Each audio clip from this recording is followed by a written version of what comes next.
Advocate विरुद्ध professional मिसकंडक्टबद्दल तक्रार कुठे करायची? तर ती तक्रार बार काउन्सिल ऑफ महाराष्ट्र आणि गोवा इथे करायची असते. त्याचं जे ऑफिस आहे ते बॉम्बे हायकोर्ट मुंबई फोर्ट येथे आहे. तर तक्रार कशी करायची? तर तक्रार करण्याचा त्यांचा जो फॉर्मेट आहे ते त्यांच्या ऑफिशियल वेबसाईटवरती असतो.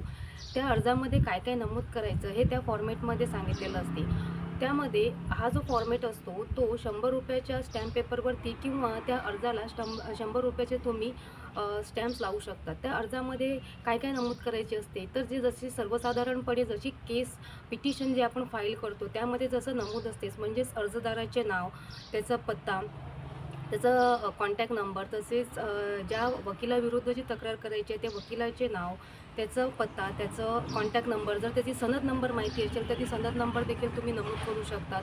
तसेच जी घटना घडलेली आहे म्हणजे जी प्रोफेशनल मिसकंडक्ट जे घडलेलं आहे ते कोणत्या इयरमध्ये आणि कोणत्या दिवशी झालेलं आहे ते तुम्हाला नमूद करावे लागते. तसेच तुमचं त्या ॲडव्होकेटच्या जोडीला कसे तुम्ही एंगेज होतात का, त्याविरुद्ध दुसरा कोणता खटला त्यांच्या विरोधात की दुसरीकडे तुम्ही सादर केलेला आहे किंवा नाही, अर्ज सादर करताना काही विलंब झालेला आहे का, तर त्याची तुम्हाला कारणे त्यामध्ये नमूद करावी लागतात का विलंब का झालेला आहे.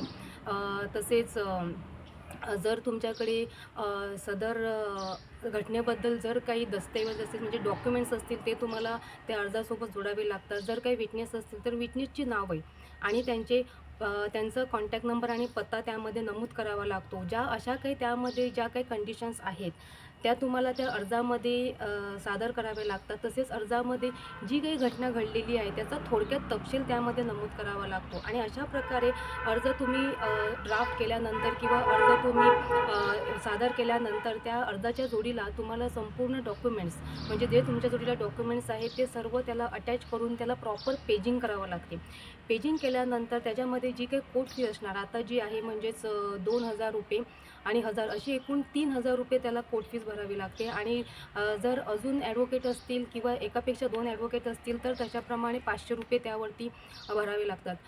ह्यानंतर त्या अर्जावरती इन्क्वायरी होऊन सुनावणी होऊन जर इन्क्वायरीमध्ये जर ॲडव्होकेट हा जर प्रोफेशनल मिसकंडक्टबद्दल जर दोषी आढळला तर त्यावेळेला त्याचं जी सनद असते ती रद्द म्हणजे सनद म्हणजे त्याची जी लायसन्स असते प्रॅक्टिसची ती रद्द होऊ शकते किंवा ती सस्पेंड होऊ शकते किंवा त्यावरती त्याला फाईन देखील बसू शकतो.